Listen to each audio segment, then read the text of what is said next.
Excellent, excellent Père de grâce, Dieu d'éternité, Dieu en qui il n'y a aucune ombre de variation. C'est dans ta présence que nous nous tenons ce soir ici, parce que nous savons que tu es là, sans aucune forme d'incertitude. Nous bénissons ta présence, nous élevons ton grand nom et nous te remercions de ce que par ta grâce nous sommes devenus ce que nous sommes. Non seulement des enfants de Dieu, mais aussi des héritiers et co-héritiers avec Jésus-Christ. Et c'est pourquoi, avec tous ces privilèges, nous venons simplement, comme de bons enfants dans la présence de leur bon Père, pour te remercier pour ce séminaire Arbre de Vie 2021 qui commence ce soir et qui, de jour en jour, va s'étendre jusqu'au samedi. Alors que toute la gloire, la louange, l'honneur reviennent à toi seul au siècle des siècles. Amen. Amen. Asseyez-vous dans sa présence. Nous rendons grâce à Dieu notre Père. Nous bénissons le Seigneur Dieu qui, dans son grand amour, nous a fait de nous des enfants de Dieu. Nous voulons, pendant ce séminaire Arbre de Vie 2021, nous arrêter pour nous ramener sur certains éléments qui ont manqué à tant de chrétiens comme racines.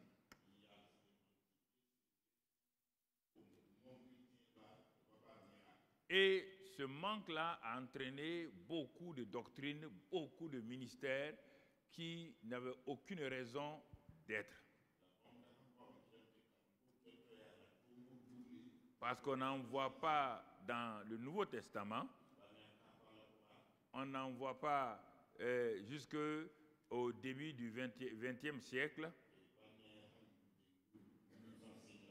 quand ces choses se sont développées. Pourquoi? Parce que l'assise des chrétiens, quand nous sommes entrés dans l'esprit, le fameux esprit de Pentecôte, nous n'avons plus vérifié de quoi il s'agit exactement. Nous avons sauté au troisième verbe de la vie chrétienne. Nous sommes allés directement au pouvoir, sans nous arrêter à l'avoir et à l'être. Nous avons pensé que nous voulons faire des choses, nous pouvons faire des choses. Et alors, nous avons eu ce que nous avons appelé l'onction pour faire des choses. Mais qu'est-ce qu'on constate? Beaucoup de chrétiens et de ministères se sont embourbés parce qu'ils n'avaient pas le premier verbe « je suis ». Et quand on regarde ce premier verbe « je suis » là, « être » là, quand on regarde, Dieu se conjugue toujours par le verbe « être ». Et quiconque est de sa famille doit commencer par « être ». Si on n'est pas, ce qu'on a, ce qu'on peut, n'ont aucun sens. Et c'est ça qui a fait des scandales et des scandales. C'est ce qui a fait que la concurrence dans les ministères a commencé à se manifester.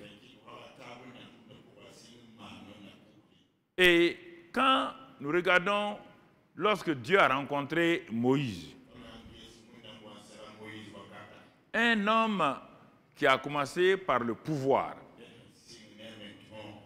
parce que Dieu l'avait désigné comme le libérateur. Tu es. Dieu a dit, tu es le libérateur en disant ça à sa mère. Mais il a sauté rapidement à pouvoir. Parce qu'il avait été formé, donc équipé en Égypte. Or, l'Égypte ne connaît pas être. C'est pouvoir seulement. Avoir et pouvoir. Et c'est avec ce avoir et pouvoir-là que Moïse a osé s'engager pour aller libérer son peuple. Et la Bible dit qu'il était puissant en parole et en œuvre. Mais si vous arrêtez pour analyser ça, de quelle parole il s'agit? De quelle œuvre il s'agit? Il y a plusieurs sortes d'œuvres. Il y a les bonnes œuvres que les gens font. Il y a les œuvres que nous décidons de faire. Il y a les œuvres que le monde nous donne de faire. Il y a les bonnes œuvres préparées par Dieu avant même que nous naissions pour que nous puissions simplement les pratiquer. On trouve cela dans Éphésiens 2, versets 8 et 10. Alors Moïse est parti avec le pouvoir. Je suis puissant, mes paroles sont puissantes, je suis équipé, je suis un officier général de l'Égypte. C'est avec ça qu'il est parti. Et ça a été la catastrophe. Il commence un ministère de délivrance avec la mort. Un ministère de délivrance avec la mort. Regardons très bien.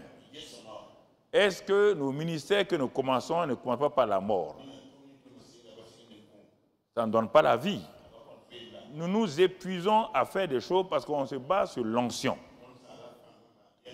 Nous avons tellement dénaturé l'onction. On dit l'onction brille le jour qu'on a fait tout. Mais on a oublié la source. Quand Moïse a tué cet Égyptien, il croyait que son peuple allait le reconnaître. Mais le lendemain, il est revenu pour les voir. Parce que quand le pouvoir marche, ça crée l'orgueil. Il a dit, ils vont me reconnaître. Ils sauront qu'il y a un libérateur. Ils ont vu la puissance que j'ai utilisée pour détruire leurs ennemis. Mais le peuple de Dieu, quand il est venu le lendemain, il a vu simplement deux frères, deux Israélites qui se bagarraient. Il a voulu simplement aller les séparer. Et quand il est parti pour les séparer, l'un d'eux a dit simplement, tu veux me tuer comme tu as tué l'Égyptien hier. Cela a troublé Moïse. L'homme puissant en parole et en œuvre. Le prédicateur, le prophète, qui a l'onction de Dieu, l'onction de délivrance. Fuit, parce qu'il n'a pas l'être. Il ne sait pas qui il est. Et il fuit 40 ans. Dieu l'a laissé 40 ans exprès. Parce que d'abord, les temps n'étaient pas accomplis.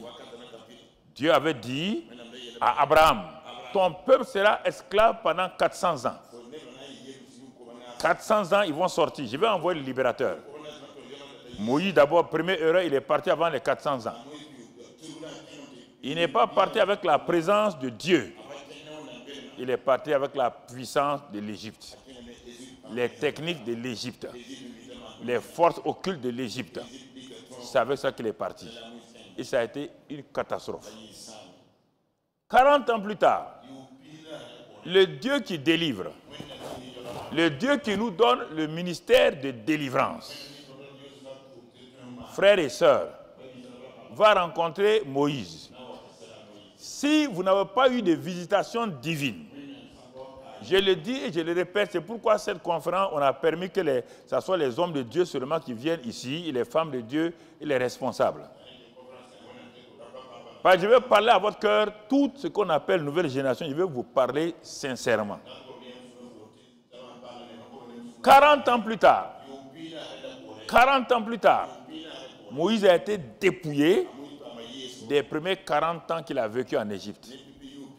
Il a fallu 40 ans pour que Dieu dépouille cet homme-là dans son mental, tout, à tel point qu'il est devenu comme une poussière. Et quand Dieu aime prendre plaisir à ça, il vient trouver Moïse poussière. Moïse qui ne sait plus qui il est. Moïse qui ne connaît plus son identité. Dieu vient par une visitation spéciale. Tout commence par là. Tout vient de Dieu. Ce n'est pas par la prière. Ce n'est pas par le jeûne. C'est l'acte souverain de Dieu. C'est la décision de Dieu de venir vers toi au moment où tu ne penses même pas, au moment où tu penses que tu n'es rien. C'est en ce moment que Dieu vient parler à Moïse. Il dit, je suis descendu. Moïse dit, c'est très bien. Tu es descendu, formidable. Il dit, attention, quand moi je descends, je n'opère pas en tant que Dieu. J'opère à travers un homme. Ou je me fais homme, plus tard on le verra, ou je travaille à travers un homme. Quand je descends, c'est pour rencontrer un homme. L'homme qui doit être utilisé. Alors, c'est toi l'homme qui a été désigné. Moïse dit maintenant, qui suis-je? Enfin, il est venu au vrai verbe. Il avait la puissance. Il pouvait faire les choses. Il avait la position. Mais il ne savait pas qui il était. Voilà la question. C'est pourquoi vous êtes engagé dans des combats contre les sorciers. Vous ne savez pas qui vous êtes. Comment vous allez perdre du temps avec des sorciers? Comment vous allez faire me dire aux gens que tu es un sorcier qui est contre un chrétien? Vous ne savez pas qui vous êtes? Le sorcier sait qui il est. Vous ne savez pas qui vous êtes. Vous voulez faire combat peut-être contre les sorciers. Vous perdez votre temps. Vous gâtez le nom de Jésus. Est-ce que Paul a fait combat contre les sorciers? Est-ce que Paul a gêné contre les sorciers? Je voudrais que vous me compreniez très bien. C'est sur la Bible que je me base. Ce n'est pas sur les livres des pasteurs, ni des prophètes. Est-ce que vous comprenez? Non. Non, mon frère. Regardez Moïse. Quand Dieu est arrivé à le convaincre que tu n'es rien là, c'est ça. C'est là que je vais commencer avec toi. Moïse n'était pas sous la loi. Il était sous la grâce. La loi n'était pas venue. La loi va venir plus tard. Mais Moïse était quoi? La grâce prend quelqu'un de la poussière, l'élève. Mais la loi vous prend en haut et vous abaisse. Quand il a fini de travailler le cœur de Moïse, quand il a rassuré Moïse, écoutez-moi s'il vous plaît. La plupart du temps, vous êtes des peureux, vous êtes peureux. C'est pour ça qu'il fait vous gênez, vous dégênez, vous gênez. C'est parce qu'il y a la peur. Un point, je vous dis la vérité aujourd'hui, c'est la peur.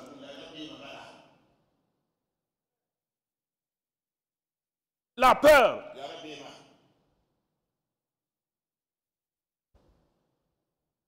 Moi, il dit qui je suis? Qui suis-je?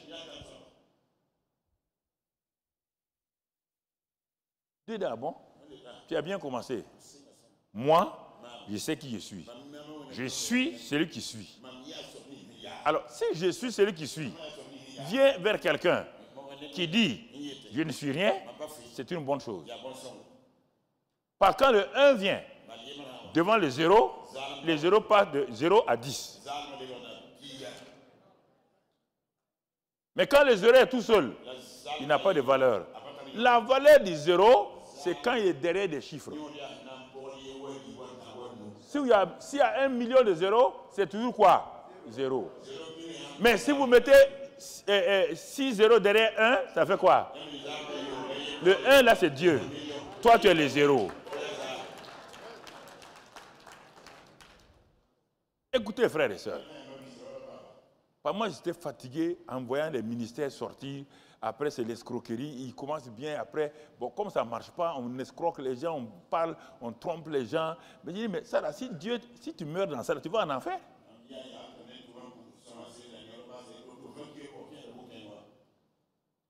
Les gens ont développé le ministère comme une garantie, comme assurance maladie, assurance garantie. Être appelé, ce n'est pas assurance. Ça ne donne aucune assurance à quelqu'un. C'est ce que tu es. Pas ce que tu fais. Pas ce que tu es en train d'avoir. Quand Dieu a travaillé Moïse, Il a enlevé la peur. Il a enlevé la culpabilité. Il a enlevé le complexe d'infériorité. Or, beaucoup de pasteurs opèrent sous le complexe d'infériorité. Quand tu parles un peu, c'est contre moi tu parles, ils n'ont pas d'assurance. Ils n'ont pas d'assurance. Quand Dieu a fini de travailler, regardez Moïse, quand Dieu a fini de travailler, pour savoir ce qu'il est, comme il ne sait pas qui il est, Dieu va faire deux choses avec Moïse. Première chose, il dit ton frère Aaron est en train de venir. Je vais te montrer quelque chose. Je vais te donner une nouvelle identité. Il dit Aaron là sera prophète.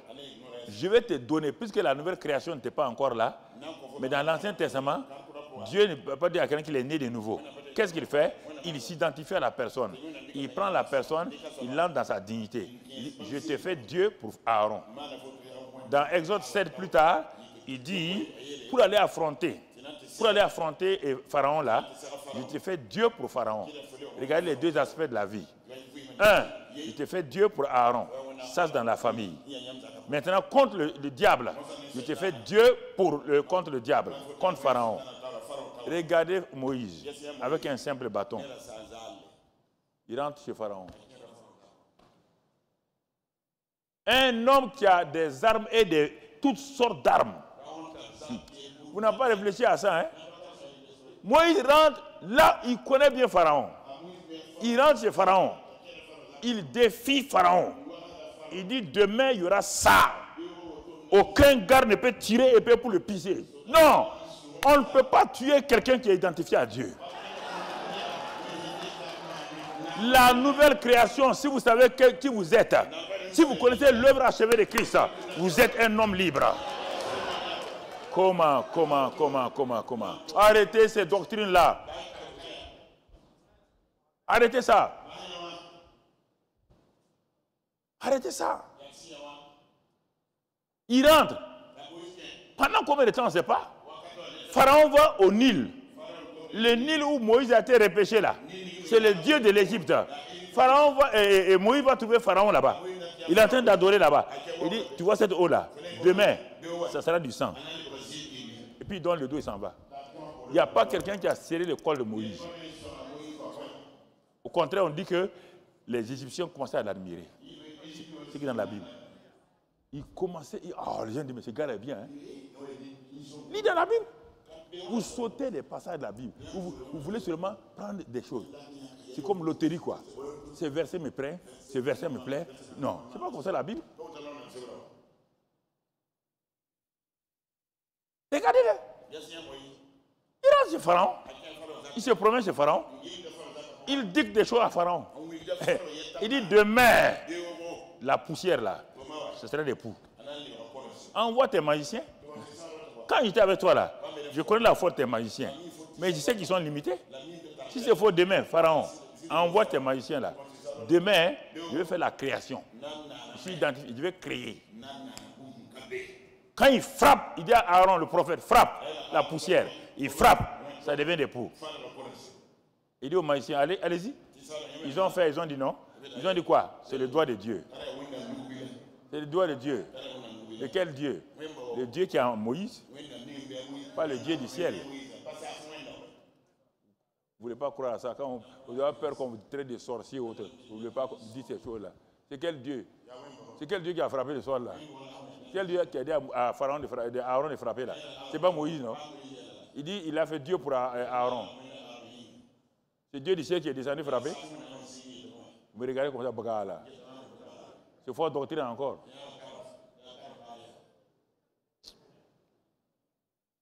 Quel est le problème? Vous voulez faire des choses par vous-même. Est-ce que Moïse a pu, est-ce que Pharaon a pu dire quelque chose à Moïse? Quand Moïse rentrait dans le palais de Pharaon, qui rentrait? Dieu rentrait. Mais quand on dit Dieu, on n'a pas dit Jéhovah. On dit, il l'a identifié à lui-même. La nouvelle création est identifiée à qui? À Dieu. On dit dans 2 Pierre 1, nous sommes participants de la nature divine. Nous sommes fils de Dieu. Un fils de Dieu, il a quelle nature?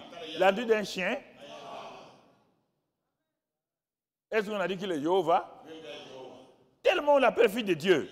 Il est de la nature divine, participant de la nature divine. Et si vous ne croyez pas à ça, vous voulez aller comme un homme moins, un simple homme moins, qui va aller faire les choses. Allez-y. Vous savez pas ce que Satan va vous faire. Frères et sœurs. Alors, ce soir, notre introduction, c'est la loi produit la colère et la grâce règne par la justice. C'est notre introduction ce soir. La loi produit la colère et la grâce règne par la justice. La grâce de Dieu ou la faveur divine, l'un ou l'autre terme peut être utilisé.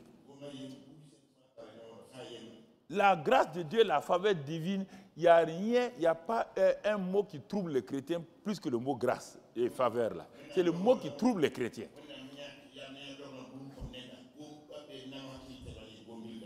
Ça les trouble, ça les étonne.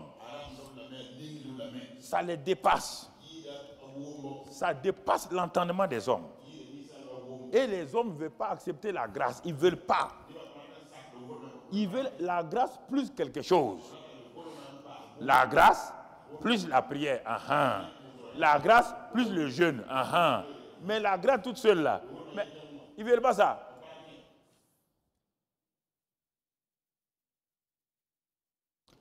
Les hommes ont été habitués à voir en Dieu, le Dieu de la loi, un Dieu colérique, un Dieu qui détruit. Mais ils ont oublié avant que la loi ne vienne 430 ans plus tard après Abraham, que Abraham et les Jacob la vivaient dans la grâce. C'est pourquoi aucun péché d'Abraham ne lui a été imputé.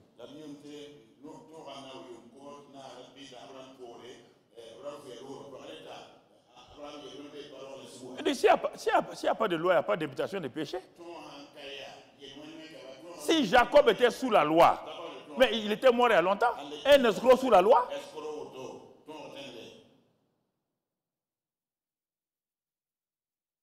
Regarde tous ceux qui sont sous la loi, comme ils sont morts. Et comme ils sont morts. Mais regarde Jacob, regarde Abraham qui a menti 2 fois, regarde Isaac qui a menti. On dit sans la loi, le péché n'est pas imputé. Mais comme le peuple qui est sorti là voulait des choses, murmurait, il dit bon, on va vous discipliner, on va vous donner la loi. Mais la loi, c'est pourquoi? Elle produit la colère, dit Galate. Et toi, tu es prédicateur de la loi et tu veux que ton église soit dans la paix. Prédicateur de la loi et tu veux que tes gens soient dans la paix. Toi-même, tu ne peux pas obéir à la loi. Il y a est-ce qu'il y a levé la main là? Il y a un seul qui peut aux 10 commandements, un seul qui obéit aux 10 commandements ici. Levez la main. Alors pourquoi vous faites le malin, vous dites aux gens, ne fais pas ça, ne fais pas ça, ne fais pas ça. Toi-même, tu ne peux pas, tu fais le malin. Tu fais le malin pourquoi? Arrête ça. C'est important que nous comprenions, frères. Rien ne peut être fait sur la terre. Les gens disent, ah oui. Quand je dis ça, les gens croient que... Toi, moi, je suis devenu chrétien avant que toi, tu naisses. Quand je parle de prière et de jeûne, là, vous êtes venus à trouver des livres des gens qui ont écrit des livres. Nous, on n'a pas de livres de prière. Nous, on pratiquait la prière. Sans livre. Et on voyait des miracles. On n'a pas de livre sur la prière, ni sur le jeûne. Quand il parle de ça, il faut écouter pourquoi il parle de ça.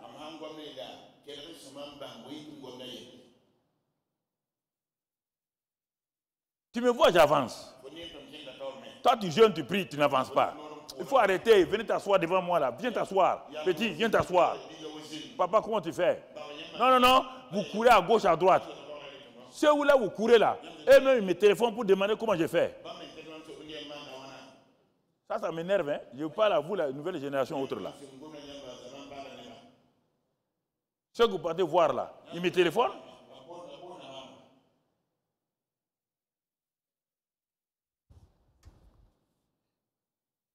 Les gens disent que sans prière, Dieu ne répond pas. Menteur. Adam a prié pour qu'il soit créé. Adam a prié pour qu'il ait une femme.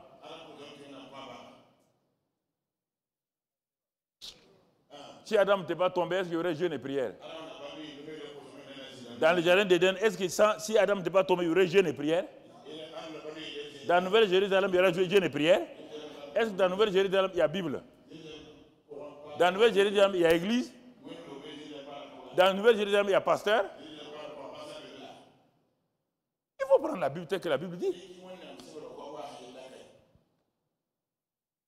Quand on veut dominer les gens, on dit, bon, il faut prier tant de jours. Il faut prier tant de jours. Il faut prier tant de jours. Mais si écoute, j'ouvre mon téléphone tout de suite là.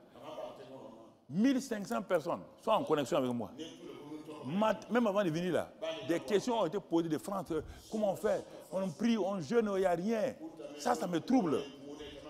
Les gens m'écrivent seulement, aidez-nous, aidez-nous. On a prié, je suis allé voir telle personne, elle a dit de prier tant de jours, j'ai prié, rien ne va. Dans mon téléphone, j'ai 1500 personnes avec qui je suis en contact. Si tu crois que c'est faux, on amène ça tout de suite, tu ouvres, tu regardes. Les gens, ils souffrent. Quand tu prescris une ordonnance qui ne marche pas, même le médecin, il change d'ordonnance. Il est malade, il vient chez toi, tu prescris une ordonnance. Prends ça, prends ça, prends ça. Une semaine, tu viens me voir. Une semaine, il vient te voir. Sa situation est pire. Tu changes d'ordonnance. Mais vous ordonnez les mêmes choses tout le temps. Il faut jeûner 10 jours, il faut jeûner 40 jours, il faut jeûner ça. Le type, il jeûne, il déjeûne, il jeûne, il jeûne. Il vient, rien ne change. Arrêtez. C'est la seule ordonnance que vous avez?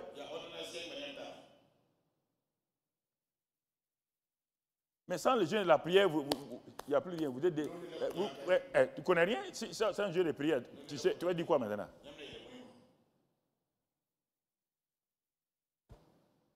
Ça enlève jeûne et prière là. Beaucoup de gens du public étaient pasteurs. Vous ne connaissez pas la communion du Saint-Esprit? Alors, vous connaissez la communion, la visitation divine. La visitation divine, ce n'est pas prier. Tu te lèves le matin, tu loues Dieu. En 5 minutes, la présence de Dieu est là.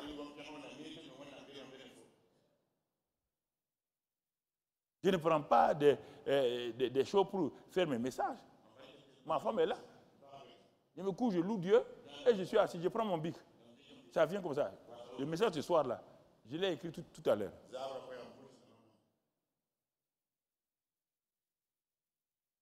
Vous développez votre relation avec le Saint-Esprit.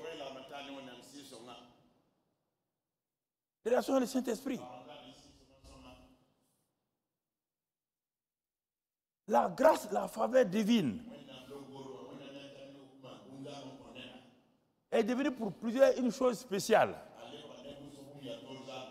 réservée à quelques élus. Ou bien certains l'ont vulgarisé pour un rien, la grâce. La grâce. Par la grâce, on fera ça. Par la grâce, on fera ça. Certains l'ont trop abaissé, d'autres l'ont trop élevé. Ils n'ont pas le milieu, le juste milieu.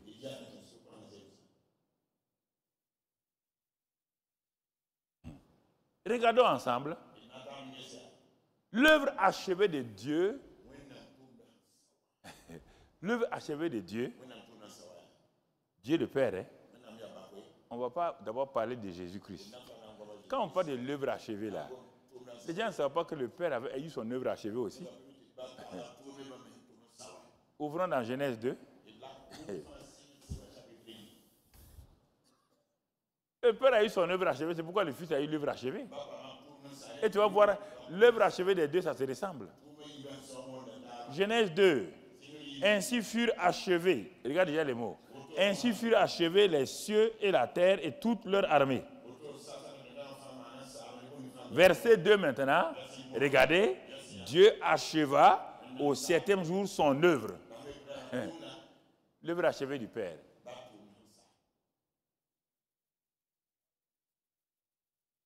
Dieu acheva. Et nous disons l'œuvre achevée de Christ. Mais regardons, c'est la même chose là.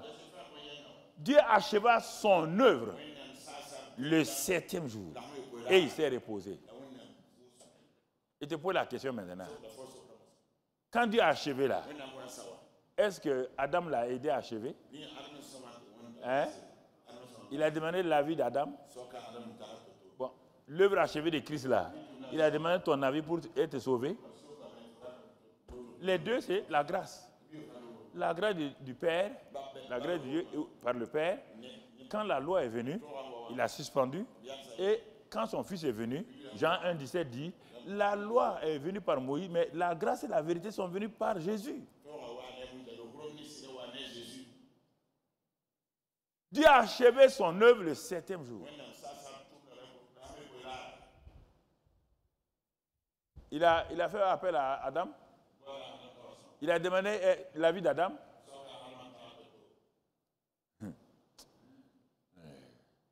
Nous aimons le mérite. Nous voulons faire pour qu'on sache qu'on a fait. Parce que on croit que ça donne une valeur. Dieu acheva son œuvre. Et il se reposa au 7e jour de toute son œuvre qu'il avait faite. Ça, c'est l'œuvre achevée.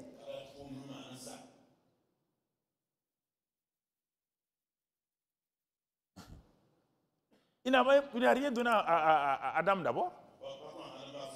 Il n'a pas dit à Adam de faire quelque chose. C'est quand Dieu a achevé, que Dieu vient avec ce qu'il a achevé, ce qu'il a préparé.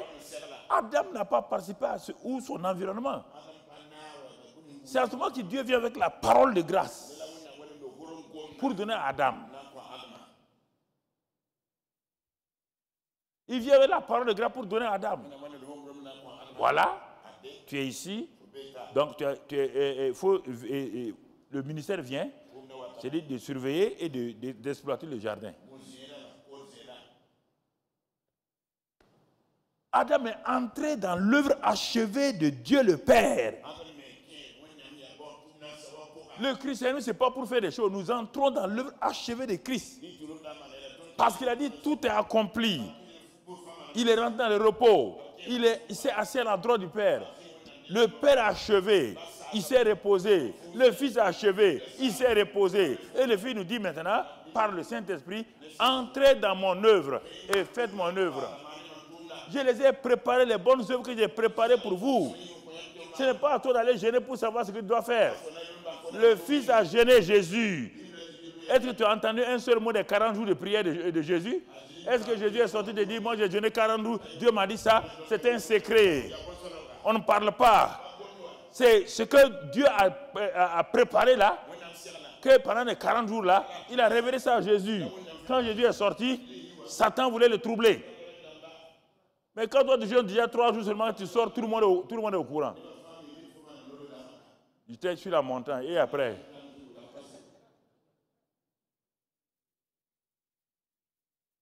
C'est le vrai problème.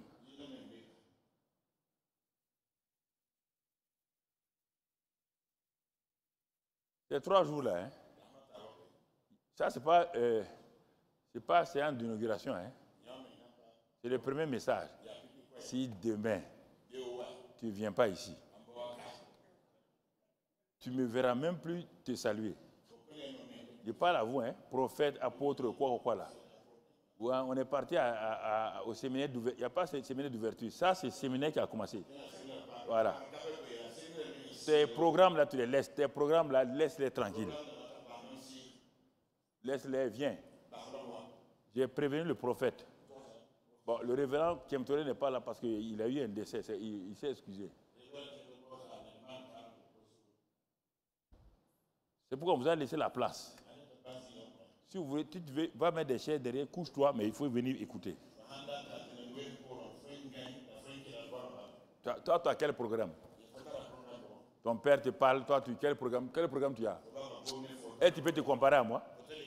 Un fils peut te comparer à son père?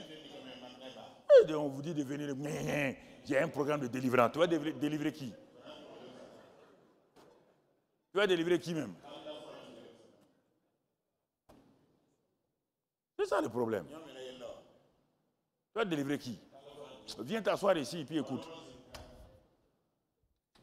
Tu n'es pas mûr encore.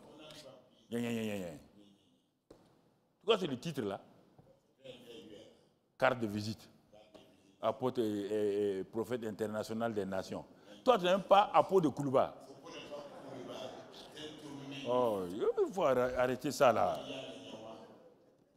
Koulouba ne te connaît même pas.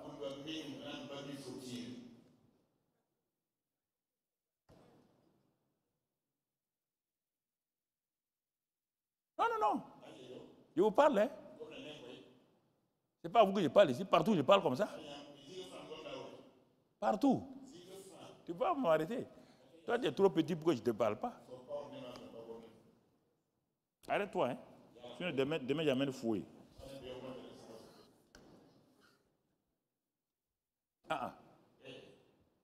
Tu vas venir t'asseoir ici. Si tu ne t'assois pas ici, tu m'invites pour venir faire quoi dans ton église là? Si tu me vois. Ok. Très bien. Verset 15. Quand Dieu s'est reposé, il va parler à Adam maintenant. Il le place dans l'œuvre achevée. Dieu a pris Adam, il est parti le placer dans l'œuvre achevée. Dans l'œuvre achevée. Abraham, Adam est étonné, il regarde, tout est fait. Il a tout fait. Jésus a tout fait. Il a tout fait. Le Père a tout fait. Et le Père lui confie le ministère. Il dit seulement, veille sur ton ministère. C'est ce que Dieu nous dit. Dieu veille sur toi et veille sur ton ministère. C'est ça qu'on doit faire. Nous, on ne veille pas sur nous-mêmes, on ne veille pas sur notre ministère, on veut veiller sur les autres. C'est parce qu'ils voulaient veiller sur les autres que Adam et Ève sont tombés. On dit de manger l'arbre de la vie. Au lieu de manger, ils sont allés regarder l'arbre de la connaissance. Nous nous laissons distraire par des choses secondaires. Bien-aimés frères et sœurs, c'est important. La grâce, nous n'aimons pas la grâce parce qu'elle ne nous donne pas le fait de pouvoir exprimer nos compétences, nos talents.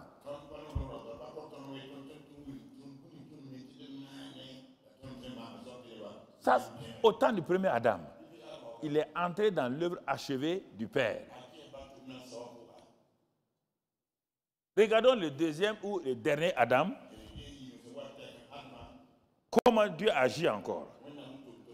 Avant d'arriver à lui-même, regardez quand le temps de rétablissement de la grâce allait venir de façon prioritaire. La grâce était toujours là, hein, elle était même sous la loi, elle était là. Mais c'est la loi qui prédominait. Maintenant, la grâce va revenir dans la plénitude. Par Jésus. Mais maintenant, regardons comment elle va commencer. Dieu va introduire la grâce tout doucement pour préparer les gens qui doivent accompagner la grâce. Regardons les gens qui vont préparer pour la grâce.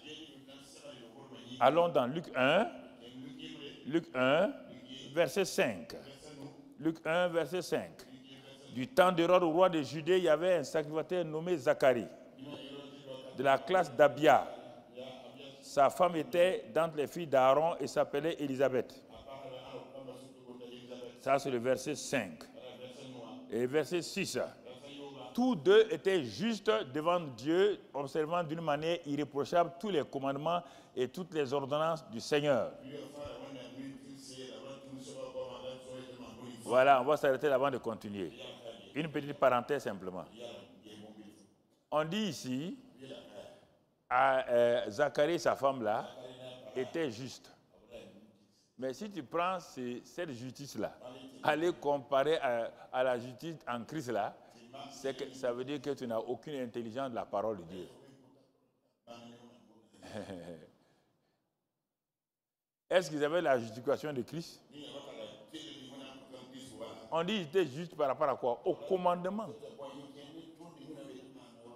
Et il était sous quelle loi? Il était sous la grâce? Il était sous la loi. C'est pourquoi on dit, était juste devant Dieu, était juste, ramène le verset, par rapport au quoi? Irréprochable tous les commandements et toutes les ordonnances du Seigneur. On ne parle pas de la justification comme nous avons été justifiés par la résurrection de Christ. Ça n'est pas encore venu. Ça, on te parle de droiture. Ils sont droits. Mais selon la loi simplement. Comme Paul était droit selon la loi. Paul a dit, par rapport à la justice de la loi, il n'y a personne qui peut me condamner. Mais pourtant, s'il mourait, il partait en enfer. Parce que Jésus est venu et il persécutait Jésus. Ah, dans l'église, ce type-là est droit. Il est droit, tu parles de quoi? De grâce ou bien de loi? Cette femme-là est droite, hein? Tu parles de quelle droiture? La droiture de la loi ou la droiture de la grâce? Ah, il est droit, il est honnête. De quelle honnêteté tu parles? On utilise les mots comme ça au hasard. Était là, juste, irréprochable par rapport aux ordonnances. Regardons. Lisons la suite. Et on va au verset 7, je crois. Verset 7. Il n'avait point d'enfant. Parce qu'Élisabeth était stérile et ils étaient l'un et l'autre avancés en âge. Ça, c'est leur situation. Mais ce n'est pas un problème. Pourquoi je mets sur ça? Je mets l'accent d'abord, ils étaient juste selon les ordonnances. Leur situation personnelle, la femme était stérile. Et les deux étaient d'un âge avancé. Alors, regardez bien. Je vais dire, puisque quand l'ange est venu, il va dire à Zacharie, ta prière a été exaucée. C'est là où beaucoup d'entre vous tombez dans l'erreur. Ah, tu as vu? Ce n'est pas la prière qui a été exaucée. Mais écoute-moi très bien. Écoute-moi très bien. Les deux passages. Premier passage, selon la loi, ils sont justes. Et ils avaient un problème. La femme était stérile et ils étaient âgés. Mais, depuis qu'ils étaient jeunes là, ils ont prié, non? Non, ils priaient, non? Pour avoir un enfant, oui ou non? Ils ont vieilli. Il n'y a pas de réponse.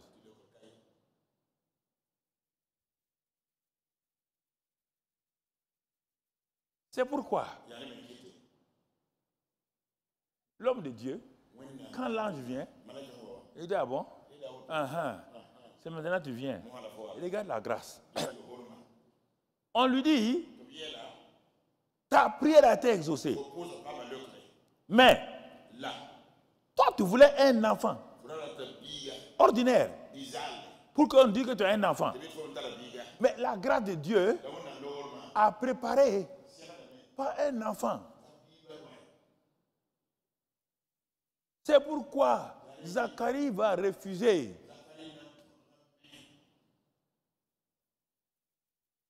La grâce de Dieu a préparé plus qu'un enfant. C'est pourquoi quand la grâce vient vers vous, vous refusez.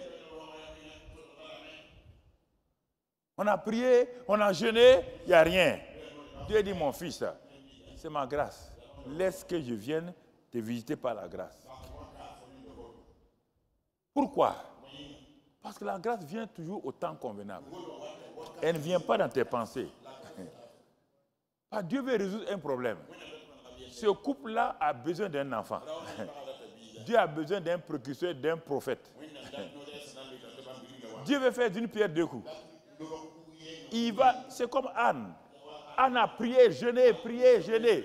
C'est le jour où Anne a tout laissé. Elle est partie se coucher devant Dieu. Elle a dit, Dieu, donne-moi un enfant, je te le prête comme prophète. Dieu dit, si c'est ça là, tu auras l'enfant là. Ici, ce n'est pas la prière qui a amené l'enfant. Puisque la prière que Dieu est venu, et l'ange est venu dire là, il est venu trouver un incrédule. Zacharie un incrédule, Zacharie.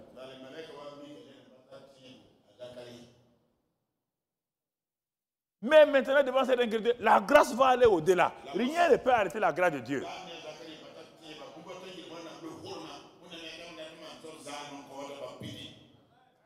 Rien. L'incrédulité arrête la prière. Pas la grâce.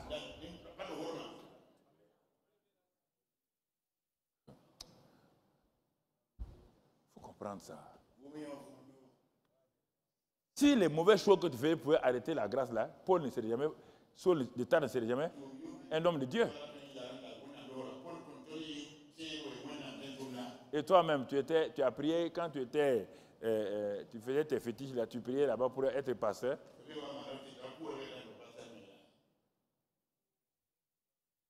On vous avez appris la grâce là, on vous a dit que la grâce, la grâce fait quoi? Si on prête la grâce, les gens vont pécher. Toi, tu ne connais pas la grâce. On dit la grâce amène, tu te dis quoi? La grâce amène les gens à renoncer à l'impiété. La grâce ne fait jamais pécher quelqu'un. La grâce de Dieu, la grâce que Jésus a amenée. Si on prête ça, les gens vont pécher. Donc toi-même, tu es ignorant de la grâce. Tu ne connais pas la grâce. Comme tu ne lis pas la Bible. C'est ça le problème. Tu lis les livres, les cassettes des gens. Ah, c'est le vrai problème. Donc, l'ange, regardez ce que l'ange va dire. Regardez ce que l'ange va dire. Ta prière a été exaucée.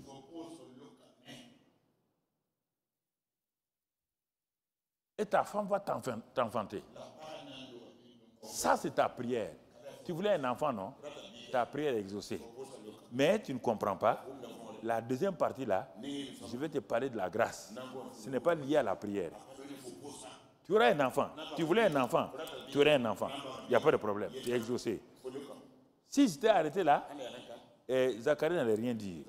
Maintenant, ce qu'il va dire là, les éléments de la grâce là, Zacharie va dire, regardez, la suite maintenant, mon frère, on va à quel verset?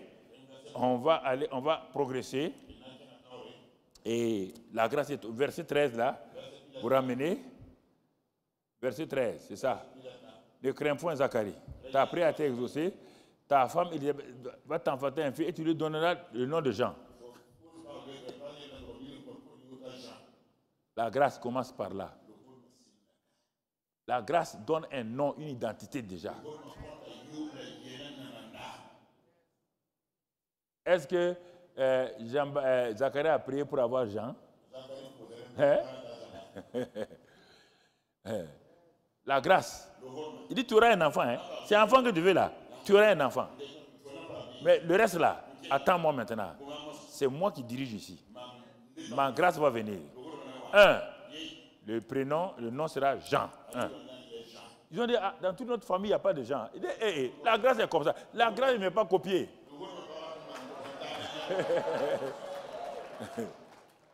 La grâce ne va pas, parce qu'un Jean dans ta maison, il ne va pas donner un Jean. La grâce, quand elle vient, elle fait la différence. Ce n'est pas l'onction qui fait la différence, c'est la grâce qui fait la différence. Enlevez ces faux mots, l'onction fait la différence. Vous aimez ça, hein? L'onction fait quelle différence? Il fait quelle différence? Tomber quelqu'un, il perd sa nuque là, ça c'est différent.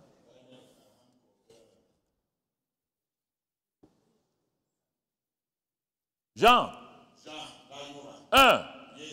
La grâce. L'ange dit, écoute-moi, grâce, deuxième élément de la grâce. On revient toujours à ce passage, le verset 14. Il dit, il sera pour toi, regardez, quand la grâce est là, un sujet de joie et d'allégresse.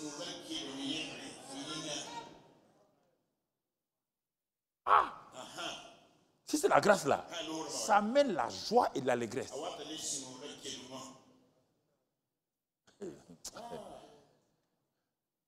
Quand tu es exaucé de la prière là, le lendemain tu as oublié déjà, tu as d'autres problèmes.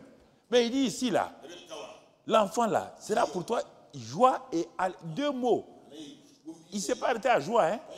Il va à un autre mot, allégresse. Regarde la grâce qu'elle fait. Et c'est pas fini. Et plusieurs. Regarde la grâce. Normalement, c'est le père et la mère qui ont eu leur enfant. Mais Dieu dit, quand c'est un enfant de grâce, plusieurs se réjouiront de sa naissance. Plusieurs. Ça va dépasser le cas de ta maison. Quand Dieu te donne un ministère de grâce, ça dépasse ta maison. Recevez cette grâce-là au nom de Christ Jésus. Qu'en 2021, là, vous puissiez fonctionner dans cette grâce-là. Qu'en 2021, la grâce de Dieu soit sur vous spécialement. Que la grâce de Dieu visite vos maisons. La grâce de Dieu visite vos ministères. La grâce de Dieu visite ce que vous avez entrepris. Et que le Dieu s'étende au nom de Christ Jésus. Amen, amen, amen. Même si tu es incrédule, ça s'accomplira. Alléluia. On n'est pas là pour s'amuser. Continuons, mon frère. Ce n'est pas fini. Envoie le reste. Il sera grand devant le Seigneur. Est-ce que Jean attendait un enfant grand devant le Seigneur? Est-ce que Zacharie attendait ça? Ah, la grâce est comme ça. C'est pourquoi Anne dit, ah, la grâce là, il dit la stérile enfantera cette fois. Il dit, hein? Tu ne sais pas? J'ai prié, j'ai mangé les gigots de mon mari. Mais je ne sais pas qu'il y avait la grâce. Mais avec la grâce là, j'ai eu le premier enfant. Mais je vais enfanter cette fois. Elle a donné Samuel. Elle a eu d'autres enfants, des filles. Elle dit la grâce là. Moi, j'étais humilié. Ma coépouse m'humiliait. J'étais comme la poussière. Mais Dieu m'a élevé, m'a fait asseoir les grands de son pays. Elle est devenue une grande dame de la... Oui ou non? La mère du premier prophète de Canaan s'appelle Anne.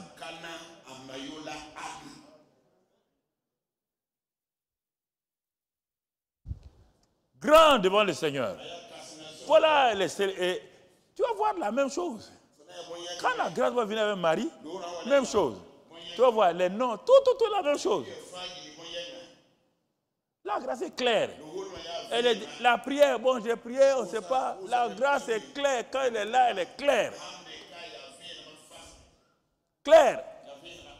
Continuez avec Jean. Il ne boira ni vin, ni liqueur enivrante. Et regarde le Saint-Esprit. Nous prions 3 jours, 15 jours pour avoir le Saint-Esprit. Dieu dit, quand la grâce est là, il sera rempli de l'Esprit Saint dès le sein de sa mère. Il sera rempli de l'Esprit Saint dès le sein de sa mère. Est-ce qu'il a gêné pour ça? Hein? Il n'est pas de faire veiller de prière? L'enfant est où? Voilà la grâce. Tu es découragé parce que tu as trop gêné et prié. Maintenant, quand il te dit ça, tu n'arrives même plus à croire. Tu dis, ah, ça là c'est vrai. Mais tout ce qui est ici, c'est la grâce. Dieu m'a appris comme ça. Je n'ai pas demandé à quelqu'un. Tout ce que le centre est. Je n'ai pas écrit en Amérique ni en France. Il n'y a pas un Américain ou un Français. Il n'y a pas quelqu'un, un étranger qui a un franc dans le centre d'évangélisation. Au contraire, quand Maurice Héroux est venu ici, c'est nous qui avons tout pris en charge. Quand les gens viennent ici, on prend tout en charge. Ah, Papa Karabé a peut-être à des partenaires. Quel partenaire? Mon partenaire, il est là-haut. Comment tu vas laisser quelqu'un qui a dit que l'or et l'argent lui appartiennent, tu vas aller trouver des gens qui ont l'or et l'argent? Il a dit quoi? L'or et l'argent m'a fait quoi? L'or et l'argent appartiennent où? La Banque centrale du royaume des cieux, qui dirige ça? Est-ce qu'il y a dévaluation? Est-ce qu'il y a inflation? Reste calme. Regarde Dieu. Pourquoi vous vous agitez? On va faire comme ça. Ça, c'est sport. Sport. C'est bon, ça fait bien, ça te développe les muscles. Il n'y a rien là-dedans. Il n'y a rien. Regardez. Il sera rempli. Regardez. Lui, il veut un enfant. Dieu lui donne un homme qui va ramener plusieurs des filles d'Israël au Seigneur, leur Dieu. Est-ce que Zacharie a prié pour ça? Non.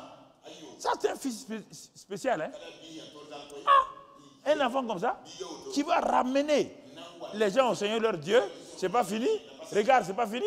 Il marchera devant Dieu avec l'esprit et la puissance d'Élie.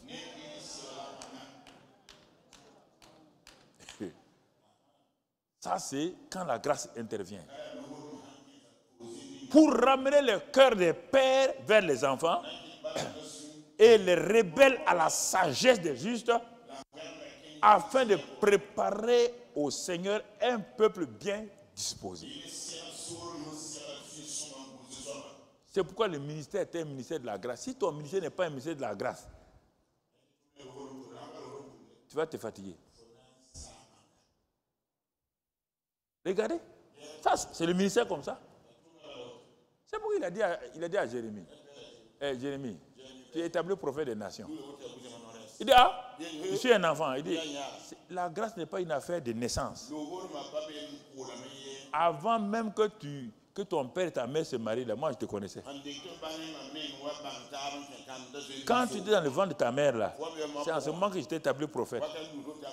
C'est la même chose ici. Dans le ventre de sa mère, Jean-Baptiste a été établi prophète. C'est ça la grâce.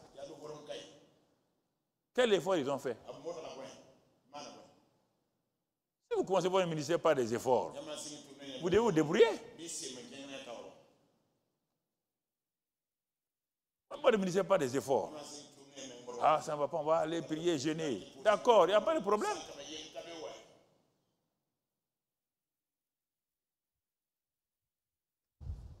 Regardez. On lui donne le cahier. Et c'est ça qui va choquer Zacharie. Regardons la suite.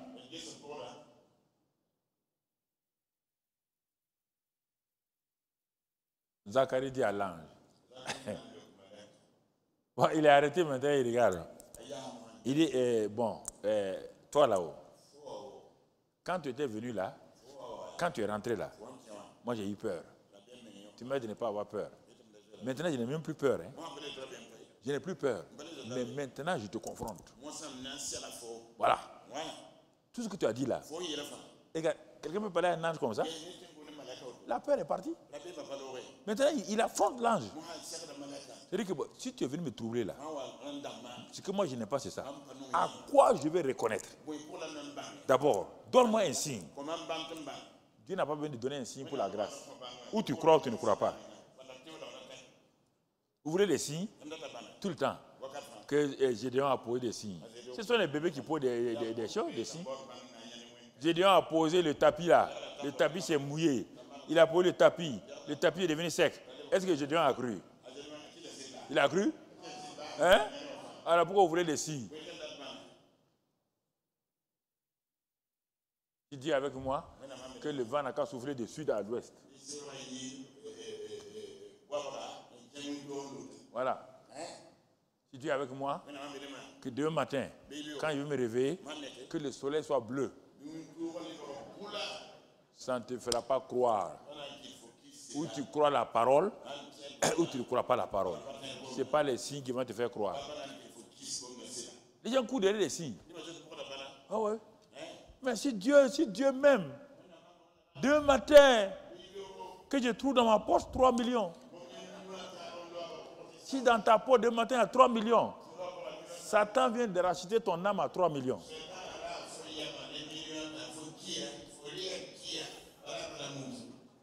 Racontez pas des histoires des petits prophètes de l'autre côté là, que vous les admirez, que quelqu'un a pris le téléphone. Toi, tu crois. Oui, tu ne connais pas la technologie aujourd'hui. Hein? Que quelqu'un a pris le téléphone, il a dit maintenant, l'argent va apparaître dans vos poches. Jésus a fait ça. Paul a fait ça. Des choses qui sont déjà préparées d'avance. Des choses qui sont préparées d'avance. L'argent qui apparaît dans la poche de quelqu'un. Les gens ont été préparés d'avance. Oui, c'est ça que vous aimez. Ah ouais. C'est ça que tu veux devenir prophète de ça là. Manipulateur. Quand il n'y avait pas de téléphone là, pourquoi ils ne mettaient pas l'argent dans la poche des gens? Dites-lui de laisser le téléphone là, les numéros de téléphone là, de s'arrêter, de dire maintenant, recevez l'argent dans vos poches. Pourquoi il dit aux gens d'ouvrir leur téléphone? Parce que ceux à qui il est en contact là, il a déjà envoyé les numéros, c'est eux qui ouvrent leur téléphone. Oh, laissez ça tranquille. C'est ça qui vous intéresse. Et vous voulez les imiter. les imiter. C'est quelle histoire? C'est quelle histoire ça? Vous comprenez? Il dit, mais à quoi le reconnaîtrai-je? Il dit, mais je suis vieux et ma femme est avancée en âge. Est-ce que l'âge peut bloquer la grâce? Zacharie, un insensé là. Ton père de la foi, Abraham, il a eu l'enfant à quel âge? Est-ce que tu as 99 ans? Est-ce que ta femme a 90 ans? Non. Ton père de la foi, Abraham, c'est à 99 ans qu'il a eu l'enfant. Est-ce que tu as ça? Abraham a cru par la foi, il a eu l'enfant. Toi, tu es vieux. Tu es vieux comme Abraham. Ta femme est avancée. Là, on dit, ah bon? Tu as vu tout ce que j'ai dit là? Mais j'ai cru que tu allais te mettre à terre, dire alléluia, gloire à Dieu. Et tu oses affronter la parole de Dieu avec ton incrédulité. Il dit, je ne retourne pas au ciel. Hein? Non, non, non, non, non. Il dit, papa bon Dieu, laisse-la faire entre mes mains. Il faut fermer le ciel, laisse-nous ici. Il dit, tu vois, ta bouche là, qui prêche aux gens là. Moi, j'aurais voulu aujourd'hui que beaucoup de gens aient la bouche fermée. Beaucoup de pasteurs aient la bouche fermée 9 mois. On saura qu'ils sont incrédules.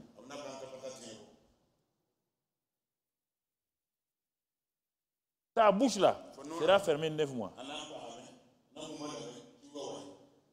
Parce que si tu te laisses, quand tu vas sortir, tu vas aller dire aux gens qu'un ange est venu me tromper. Tu ne vas pas gâter mon nom. Hein? Tu ne vas pas gâter mon nom. Je ferme ta bouche. Je mets la clé, j'amène la clé au ciel. Mais, mes paroles que tu n'as pas cru là, elles s'accompliront. Par les paroles de la grâce s'accompliront. Si tu mets des barrières devant la parole de grâce, elle saute la barrière.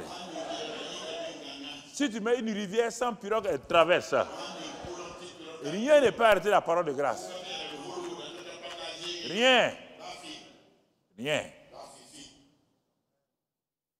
Rien ne peut arrêter la parole de grâce.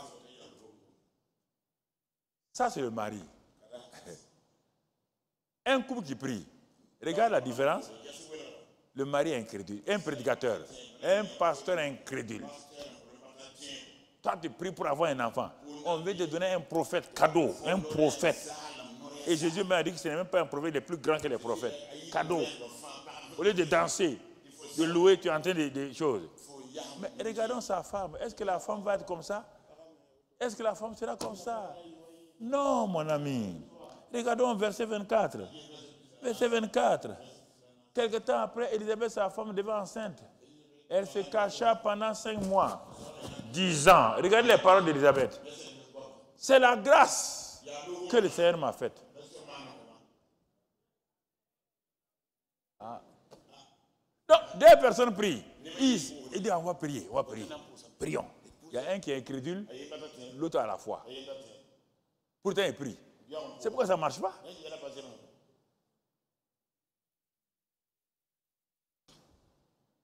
La femme dit, c'est une grâce.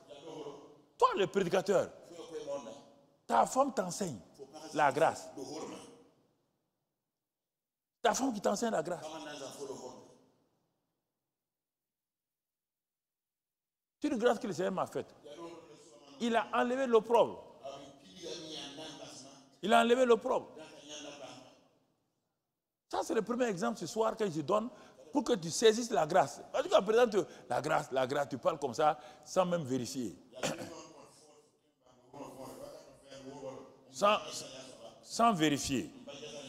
Donc, tu vois, la grâce qui est la faveur de Dieu là, mon frère, a fait sa part. Et regardons maintenant une autre personne. Une autre personne qui, dans le même endroit, 3 mois plus tard, le même ange revient pour encore parler à quelqu'un d'autre. Et ici, on va toujours dans Luc 1. On va, à partir du verset 26, on va parler d'une jeune fille. Regardez encore un autre aspect de la grâce. Le premier couple là, avancé en âge, tout. Mais l'un est incrédule, l'autre a cru. Mais la parole de grâce va s'accomplir. Regardons maintenant une jeune fille. Elle n'avait aucun problème. Elle n'avait aucun problème. Elle était jeune. 1. Elle était vierge. 2. Elle était fiancée. 3. Et pensant qu'ils vont se marier bientôt. Mon frère, elle ne priait pas pour avoir un enfant. Non. Elle ne priait même pas pour avoir un enfant. Puisqu'elle n'est pas mariée. Elle attendait qu'un jour, quand ils vont se marier, ils auront un enfant. Marie ne priait pas pour un enfant. La grâce est comme ça.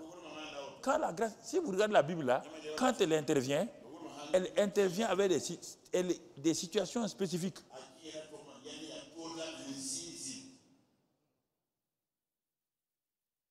Spécifiques. Là-bas, c'était une difficulté.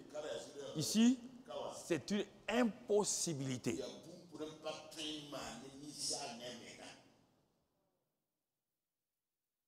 Ah, on a prié. Toi, tu as laissé la grâce venir. Et la grâce n'a pas pu résoudre ton problème. C'est ton jeune là qui va résoudre ton problème. Donc, tu vas durer encore. Hein? Même le grand Paul, l'homme de la grâce. C'est lui qu'on appelle l'homme de la grâce là. C'est lui qui a mené l'enseignement sur la grâce. Et il parlait même de la croissance dans la grâce. Il parlait de double grâce. Il connaît tous ces mots-là. Lui, il a eu un problème un jour. Il a mis l'accent sur la prière. Il a jeûné prié 3 fois. Dieu est venu arrêter. Il dit, mais Paul, tu es troublé là, qu'est-ce qui ne va pas? Eh, mais il y a quoi? Mais Dieu, tu vois, non? Satan a mis quelque chose en moi là. Ça me trouble là. Dieu dit, ah bon, hein, tu es en train de prier pour ça. Ce n'est pas toi qui as enseigné que la grâce est suffisante. Ce n'est pas toi qui as enseigné telle chose. Et tu n'appliques pas ta propre parole. Regardez. Mais Dieu lui dit, mais ma grâce, elle te suffit? Ah, comme ça là. Il dit oui. Mais tu as prié 3 fois là. On n'a pas dit prier 1 fois, 2 fois, non. 3 saisons de prière. Peut-être il a prié pendant 6 mois. Ensuite encore 6 mois. Ensuite encore 6 mois. Mais malgré ça, rien n'a changé. Et Dieu dit, ma grâce te suffit. Ma grâce vient toujours pour le faible. Tu as vu le cas de Marie, non?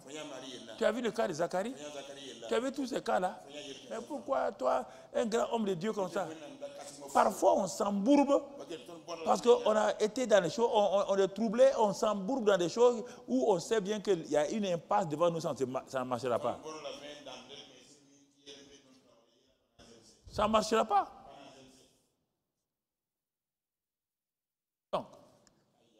Donc, vous voyez bien, elle ne priait pas, mais elle va recevoir une visitation gracieuse.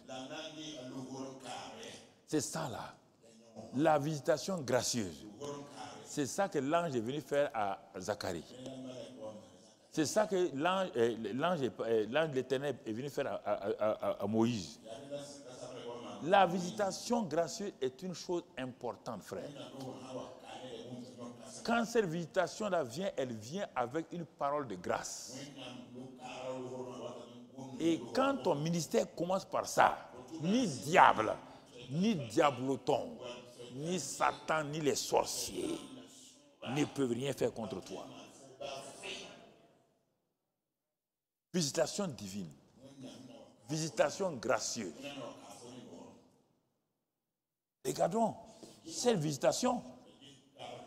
Versets 26 et 27. Regardons. Au 6e mois, l'ange a été envoyé par Dieu dans une ville appelée Nazareth.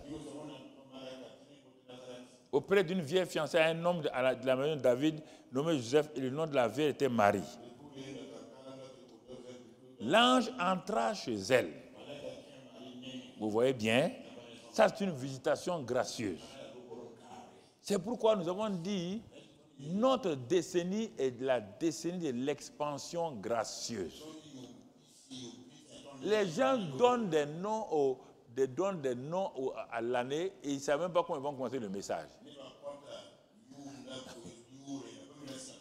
J'entends parfois élévation, proclamation, démonstration.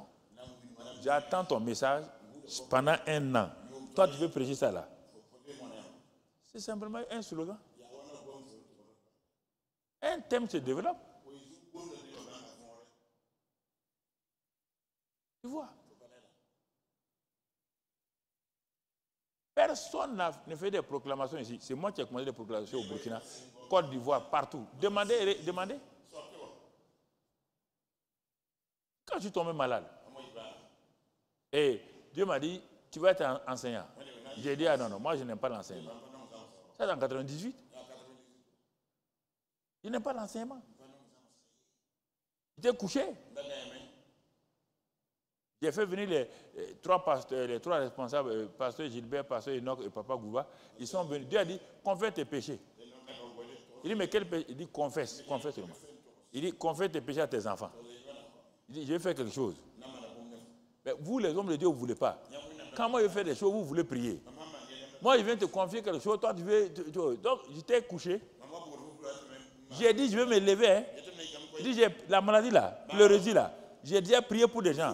C'est parti. Dieu dit, couche-toi. Je dois régler une affaire avec toi. 1 mois, 2 mois. Il dit, Seigneur, si tu ne me guéris pas, ils vont dire que j'ai péché. Les gens ont dit ça, il a péché. Il m'a laissé 6 mois. Dieu dit, si tu t'intéresses à ta renommée là, tu vas rester couché. Tu entends? Et il me dit, au moment où les docteurs, ceux qui ont suivi là, il y a 2 professeurs éminents qui m'ont amené au camp militaire, ils ont regardé tout ça là, cœur, poumon, tout ça. Ils ont parlé, ils sont des spécialistes, mais je n'ai pas dit non. Un médecin français a enlevé 2 fois l'eau dans mon poumon là, au moins 3 litres, au centre antituberculeux. Voilà, il a enlevé 2 fois. Ça s'est rempli encore. Dieu m'a dit, ton poumon là a 3 litres. La mer rouge avait combien de litres?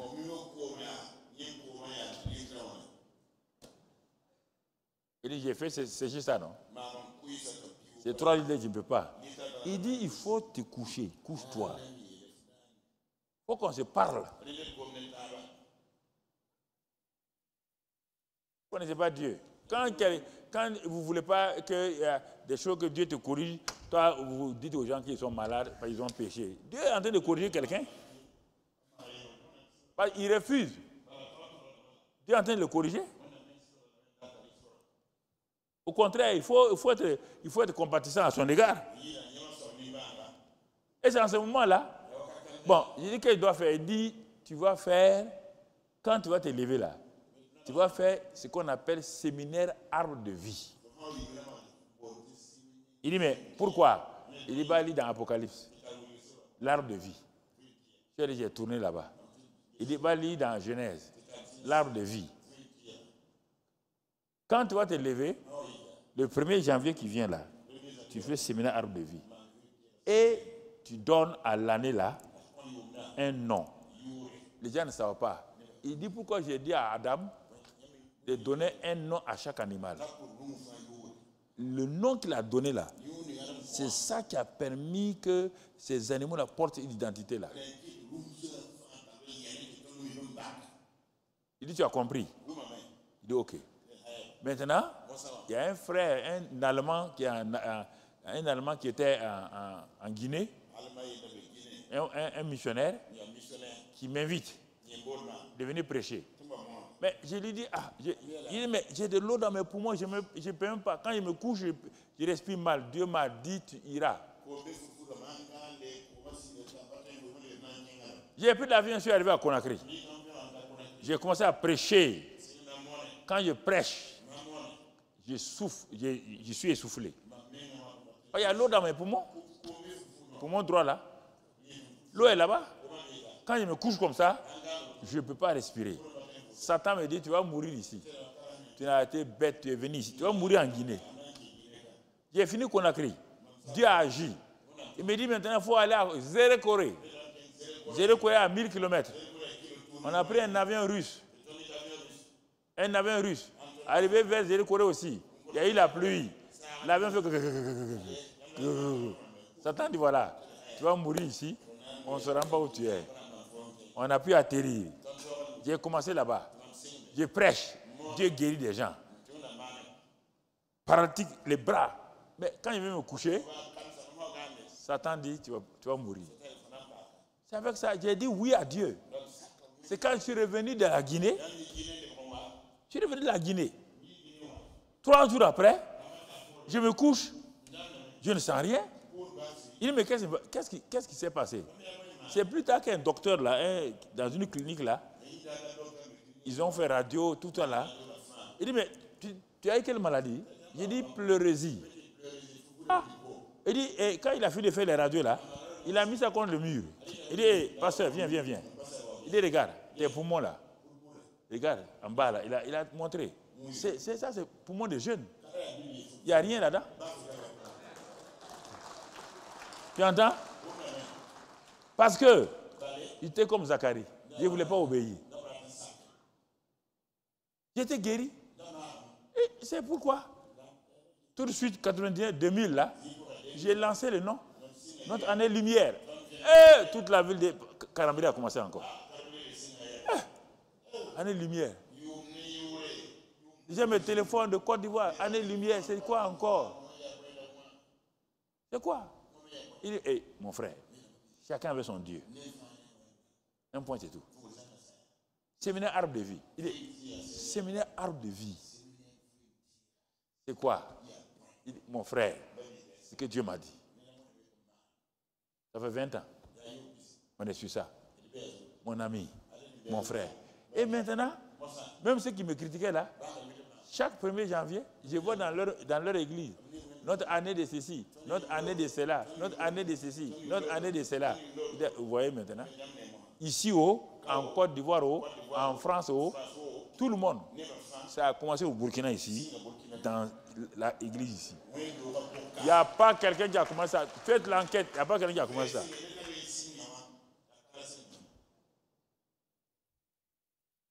C'est dans la douleur que j'ai commencé ça. Tu comprends? Il y a des choses que je vais vous enseigner pour que vous compreniez. Il faut que vous compreniez ces choses-là.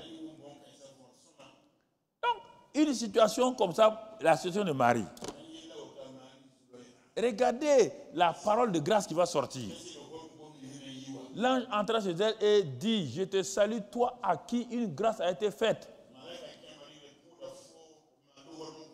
Dans la version amplifiée, il est dit, je te salue, toi, la hautement favorisée. La hautement favorisée. Le Seigneur est avec toi. Dieu me dit, regarde les deux mots. Elle est hautement favorisée, pas parce qu'elle est vierge, non. Il dit, toutes les filles d'Israël sont vierges. Si une fille n'est pas vierge là, on la lapide. Elle est vierge pourquoi? Parce que je suis avec elle. J'ai amené ma faveur. Et ma faveur l'a élevée. Comme Marie est née sous la loi, elle vit sous la loi. Elle n'a jamais entendu quelqu'un à qui on dit hautement favorisé. Le verset qui suit va nous le montrer. Elle est troublée, elle est troublée. C'est pourquoi tu es troublé. Quand on te parle de grâce, tu es troublé. Parce que ça te dépasse. La grâce a toujours dépassé les gens. La grâce ne peut pas être contrôlée par des cerveaux. Troublé par cette parole.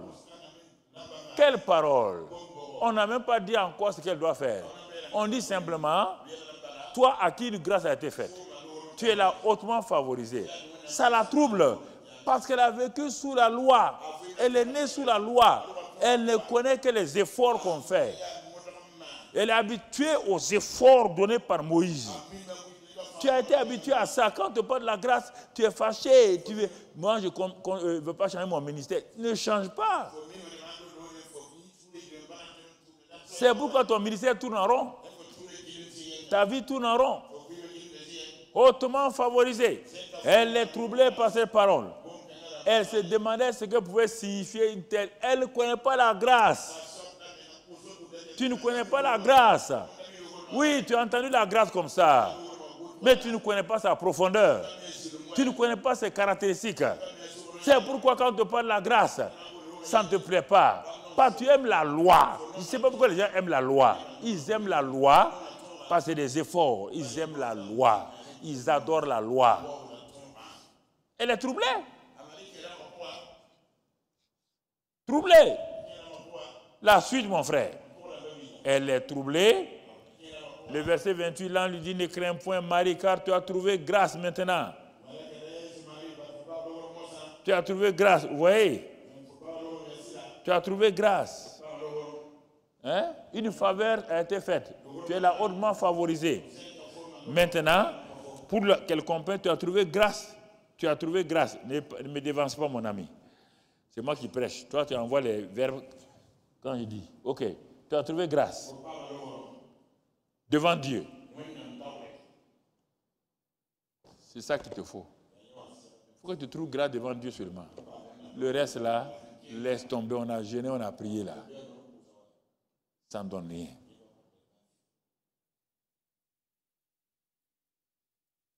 Tu as la Bible, non? Il faut aller lire ça devant Dieu. Et viens me voir, on va s'asseoir parler. Il ne faut pas aller murmurer derrière. Si tu es un Gandago, va lire la Bible là, viens me dire ce que tu as dit papa là. Ce n'est pas vrai. Et je vais fermer la Bible et aller ailleurs. Pas parler au hasard. Suis-moi ces 3 jours là. Dieu m'a donné des paroles pour toi. Tu comprends? Et regarde. Elle est troublée. Chaque visitation divine a une parole. Mais quelle est la parole de grâce maintenant? La parole de grâce pour Zacharie. Jean. Le nom de la grâce qui t'est faite. C'est Jean. Un enfant qui va réjouir ton cœur. Qui va ramener la joie sur plusieurs. Et l'ange dit tout. Même chose avec Marie. Si c'est la même grâce là, on ne va pas changer. Même chose avec Marie. Envoie le verset maintenant que tu avais donné. Envoie ce verset là que tu veux. Tu deviendras enceinte. Mais je dis que Marie, bon, c'est normal, une femme doit être enceinte. Mais attention, tu enfanteras un fils.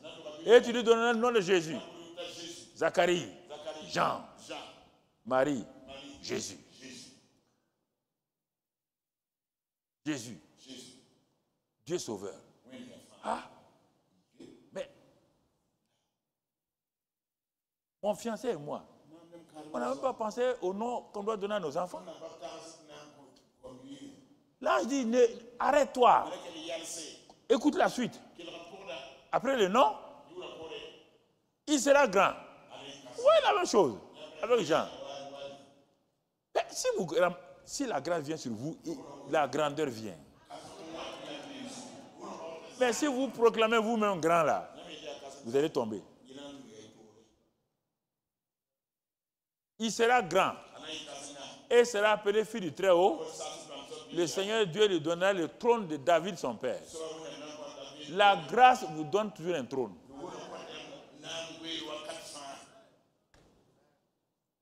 La grâce vous donne toujours un trône. Quand on parle de trône, on ne parle pas de roi et président, non. Il y a plusieurs trônes.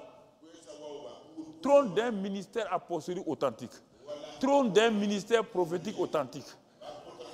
Trône d'un ministère évangéliste authentique. Trône d'un homme d'affaires, une femme d'affaires authentique. Trône d'un politicien authentique. Il y a plusieurs trônes dans le régime de la grâce. Plusieurs trônes sont là. Ce n'est pas seulement les pasteurs. Non.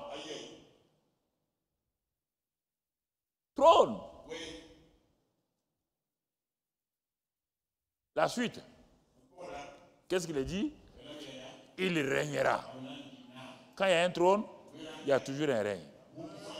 C'est pourquoi on vous dit, les gens ne croient pas. Romains 5, 17 dit quoi? Par un seul, la mort a régné sur tous les hommes. Là, personne ne conteste. Tout le monde dit, ah oui, c'est ça. À cause d'Adam, la mort a régné. Mais misérable. Si la mort a régné par Adam, si la mort, quoi que tu fasses là, la mort a régné par Adam, tu ne peux pas te retirer de la mort. Tu n'as qu'à tout faire, la mort règne sur toi. On te dit maintenant, à combien plus forte raison, par l'abondance de la grâce et du don de la justice, quiconque a ça régnera dans cette vie par Jésus-Christ lui seul. Quand on vous dit ça, vous ne croyez pas.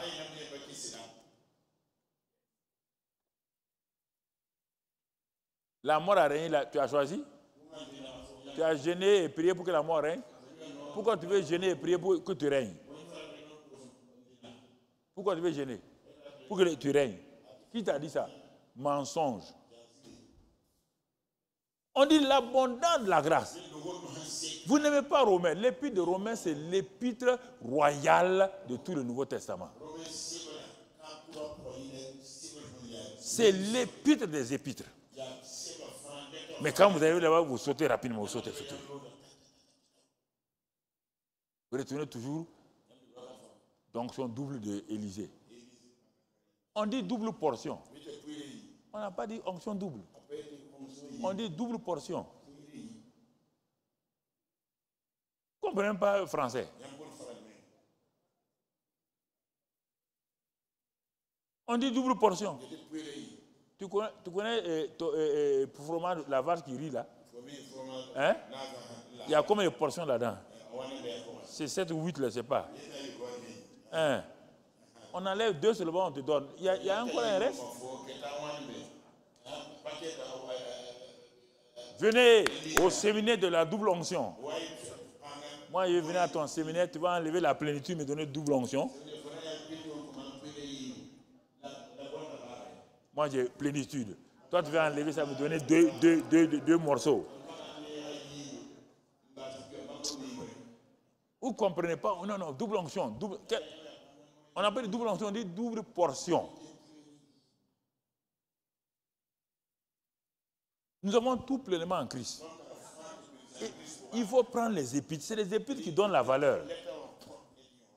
Laissez tomber. David n'est pas ton modèle. Quand on prêche David là, c'est pour dire leur fidélité dans leur temps. Mais tu ne peux rien avoir chez David. David n'a pas la vie éternelle.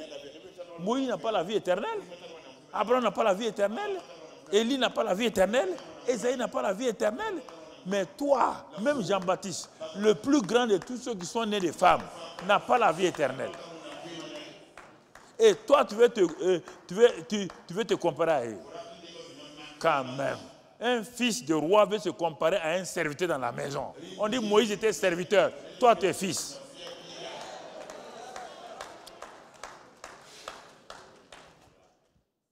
Toi, tu es fils. Tu es fils. Vous aimez la servitude. C'est ça. On dit fils. Vous n'aimez pas les épîtres. Ah non, les épîtres là, c'est votre adversaire. Tout votre message, c'est sur l'Ancien Testament. Il n'y a pas de vie dans l'Ancien Testament. Il n'y a pas de vie dans la loi. C'est pourquoi Moïse n'a jamais eu de postérité. On dit la postérité d'Abraham, c'est Jésus. La postérité de Jacob, c'est Jésus. La postérité, tout de David, c'est Jésus. Tu as déjà entendu la postérité de Moïse? Dans la Bible, tu as déjà entendu la postérité de Moïse? Moïse avait 2 enfants, mais pas une postérité. Parce que la loi tue ses enfants. La loi tue sa postérité. Il n'y a jamais eu de postérité de Moïse.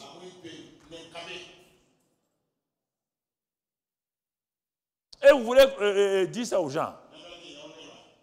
Vous tuez les gens? Ça a été fait tellement. Si Moïse rentrait en Canaan, là, la loi pouvait rentrer dans la victoire. La loi ne peut pas rentrer dans la victoire. Tu n'as pas compris la parole de Dieu. Tu n'as pas compris. Dieu a arrêté Moïse et tu as déjà vu son tombeau? Tu es parti en Israël, tu as déjà vu le tombeau de Moïse? Tu as déjà entendu parler du tombeau de Moïse? Pourquoi il est apparu sur la montagne de la transfiguration avec Élie? Élie a été enlevé vivant. Pourquoi Moïse apparaît là-bas? Est-ce que les morts apparaissent? Est-ce que les morts apparaissent? Ça, c'est un mystère. Si tu t'expliques ça encore, tu vas dire quelque chose. Mais ce n'est pas fini, mon frère. Écoute-moi. Écoute-moi, mon frère. Tu comprends? Moïse, là. Tu comprends? C'est un ange. L'ange est venu pour... Et Satan est venu pour retirer le corps de Moïse. L'ange qui s'occupe de ça a dit que l'Éternel te réprime. Satan. Est-ce que nous comprenons? Elle ne comprend pas la parole de Dieu. Hein, il mélange tout.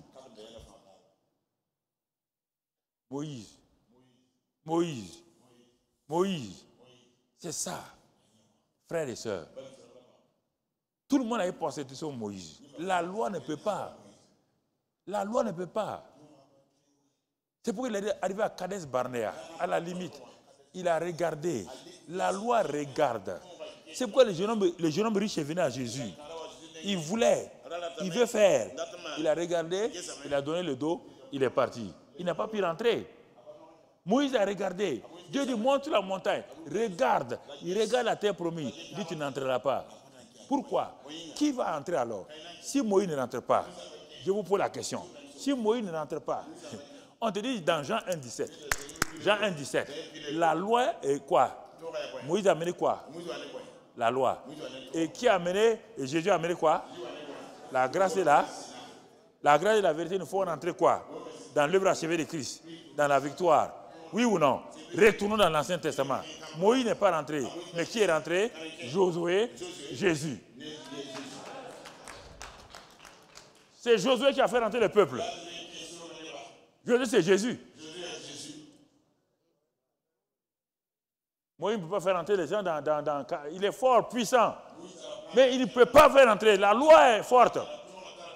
Mais la chair la rendait faible.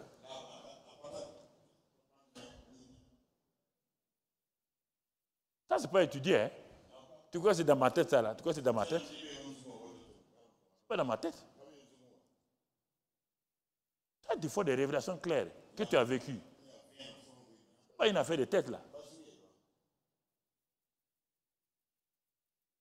Josué. Josué qui est rentré. Avec Caleb.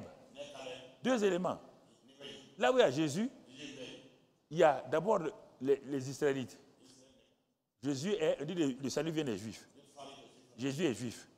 Josué est juif. Et Josué est juif. Mais regarde Caleb. Qui est rentré avec Josué? Caleb. Un chien. C'est les chiens qui ont droit à la grâce.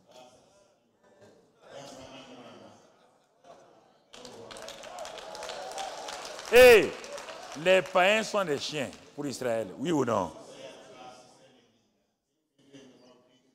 Tu ne comprends pas. C'est pourquoi quand la femme cananéenne est venue, Jésus lui dit, oh, le pain là-haut, c'est pour les petits enfants d'Israël. La femme là, elle a intelligent plus que les pasteurs. Hein. Elle dit, ah bon, les petits enfants mangent le pain en haut. Mais le morceau qui tombe en bas là, c'est un pain, non?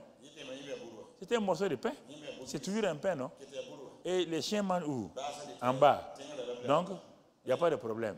Si c'est les enfants qui mangent en haut, moi je suis de la catégorie des chiens, je vais manger en bas. Jésus dit, femme, va, ta foi est grande.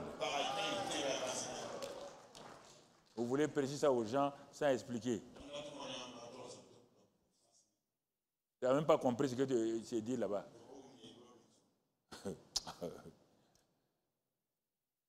C'est en relation avec la grâce. Toute la loi, on te montre tout cela. On te montre les limites de la loi et les limitations de la grâce. Mon frère, on ne va pas te retenir comme ça. On va aller à la fin pour que, comme c'est le premier soir, il faut que je mette l'eau à ta bouche que demain tu viennes. Mais quand on a fini avec Marie, regardez. Donne-moi le verset que Marie va parler maintenant. Marie dit à l'ange. Regardez bien. Elle a réfléchi. Hein. Ce qu'on lui a dit là, elle sait que c'est impossible. Mais comme il dit qu'il a été envoyé par Dieu, comment cela se fera-t-il? Je suis d'accord, hein? Mais dis-moi maintenant, comment ça se fera? Mais Zacharie n'a pas dit ça. Zacharie a dit, je suis vieux. Donc, déjà même, ce n'est pas la peine. Mais Marie dit oui. C'est-à-dire que dans mon cœur, je suis d'accord. Mais dis-moi, comment cela se fera-t-il? Puisque, humainement, je ne connais pas d'homme. Ah. Voilà ton attitude vis-à-vis de ce que la grâce te propose. La grâce te propose des choses impossibles à accepter humainement. Humainement. C'est pourquoi Ésaïe est venu avec une parole. Le prophète avait une parole. Il est venu trouver le roi Ézéchias. Il dit, voilà la parole, ainsi dit l'Éternel. Prophète, faites attention, hein. Prophète, faites attention. Il y a des gens qui connaissent le cœur de Dieu. Le prophète a une parole. On dit, ah, les prophètes, mais faites attention à ça. Si quelqu'un va t'humilier un jour, il vient, Ésaïe vient. L'homme qui a prophétisé la Vierge enfantera. L'homme qui a dit, Ésaïe, et le Dieu Tout-Puissant conseiller de prendre la paix. L'homme qui a parlé des 7 manifestations de l'Esprit. L'homme qui a parlé d'Ésaïe 53 à la croix. L'homme qui a parlé du Saint-Esprit, Ésaïe 60. Il parle, il vient. Il parle au roi Ézéchias. J'ai reçu une parole venant de Dieu. Le roi dit au prophète parle. Tu es un prophète authentique. Il n'y a même pas de problème. Qu'est-ce que Dieu t'a dit? Dieu m'a dit de te préparer, car prépare-toi à la rencontre de Dieu, car c'est fini pour toi. Ézéchiel a dit très bien, prophète, tu as fait ta part, va avec ta prophétie. Quand il est parti à sa prophétie, il n'a pas dit non, ce n'est pas un faux prophète. Faites attention, prophète, de vouloir parler pour que les choses s'accomplissent. Sinon, vous serez comme Jonas. Dieu l'a envoyé, il a voulu faire ça, et Jonas est resté au dehors. Il est resté au dehors. Parce qu'il veut faire sa volonté. Tu as donné la parole. Ézéchiel a tourné le dos, il a regardé maintenant au mur. Il a parlé au cœur de Dieu. Il parle au cœur de Dieu. Ceux qui savent parler au cœur de Dieu annulent les paroles des prophètes contre eux. Ça, c'est quelle histoire, ça? Il a parlé au cœur de Dieu. Et il dit, bon, ton gars là a dit, je n'ai pas dit non, hein. Mais je te pose une question là. Tu me connais, non? Et si c'est faux, va lire le livre des chroniques des rois. C'est moi qui ai restauré tout. Qui t'adorait ici? Allez-y, lis l'histoire du roi Ézéchias. Qui adorait? Qui a tout restauré? C'est pas lui, non? Qui amène le réveil? C'est pas Ézéchias? Qui amène la louange? C'est pas Ézéchias? Il dit à Dieu, bon, ok. Bon, tu vas perdre un loueur, hein? Tu vas perdre un adorateur. Est-ce que les morts là peuvent t'adorer? On trouve ça dans Ésaïe. L'histoire est dans Ésaïe aussi. Est-ce que les morts peuvent t'adorer? Dieu dit non. Il dit ok.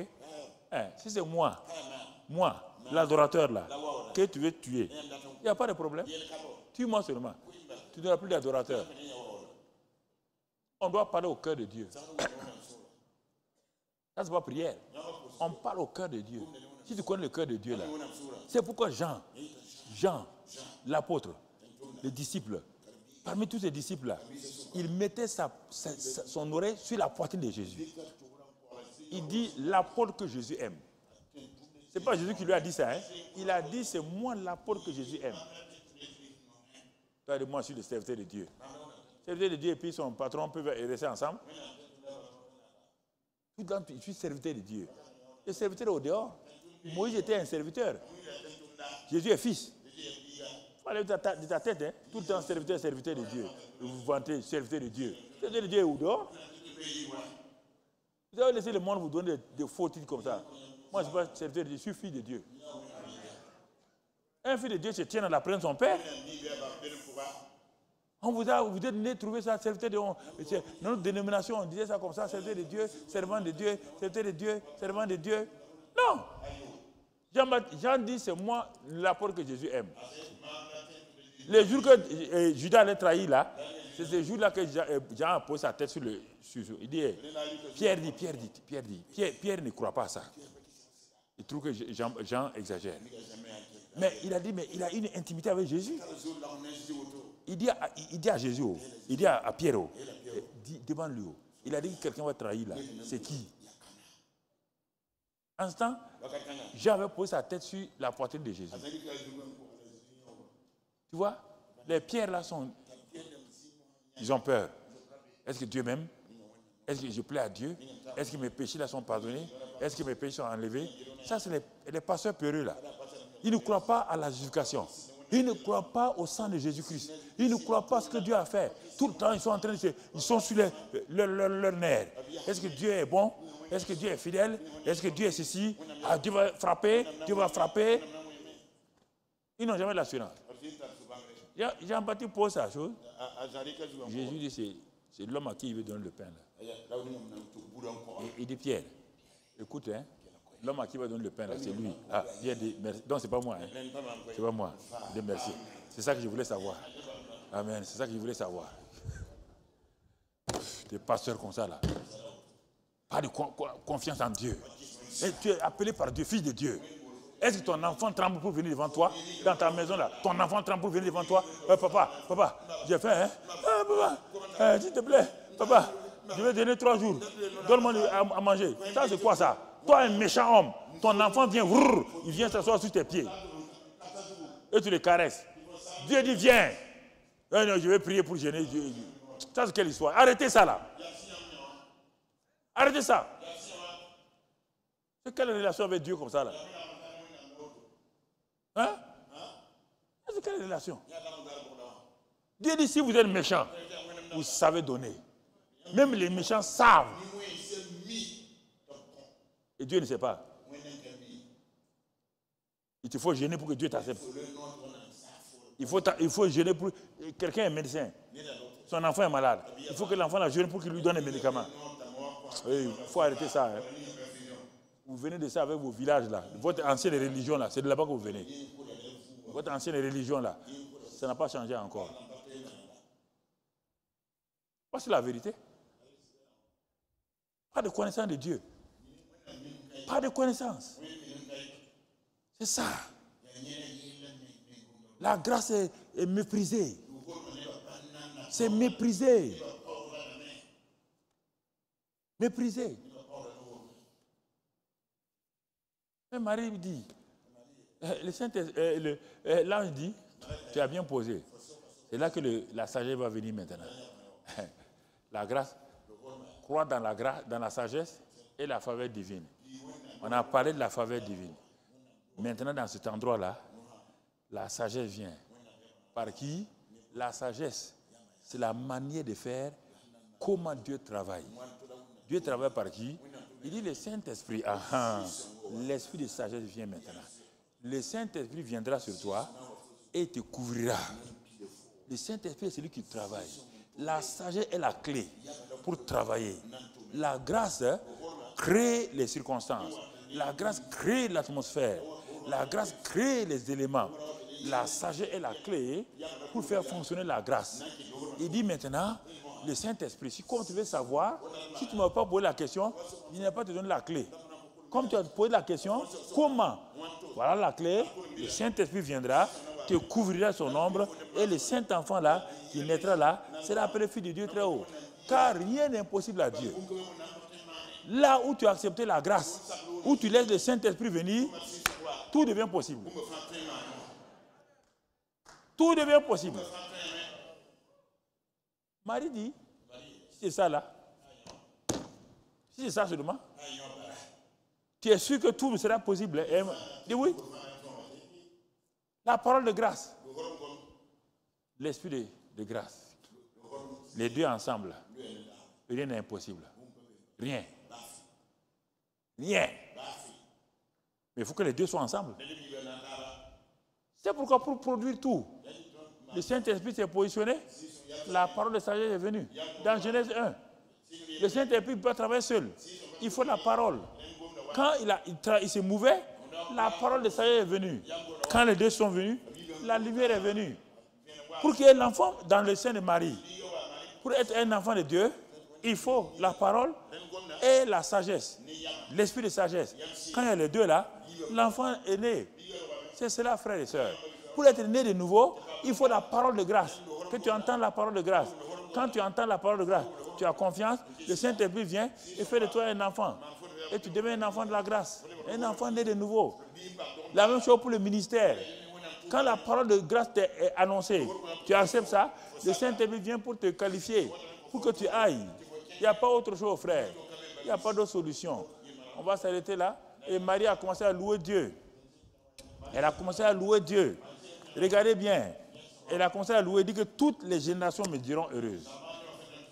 C'est les suites des versets que je vous ai donnés. Envoie ces versets-là pour qu'on termine. On va terminer là. Et Marie dit, je suis la servante du Seigneur. Qu'il me soit fait selon ta parole. Et l'ange la quitta. Avec Zacharie, l'ange n'a pas quitté. L'ange est resté le menacer. Mais quand l'ange a entendu pour la première fois une bonne nouvelle comme ça, il a quitté rapidement pour aller au ciel.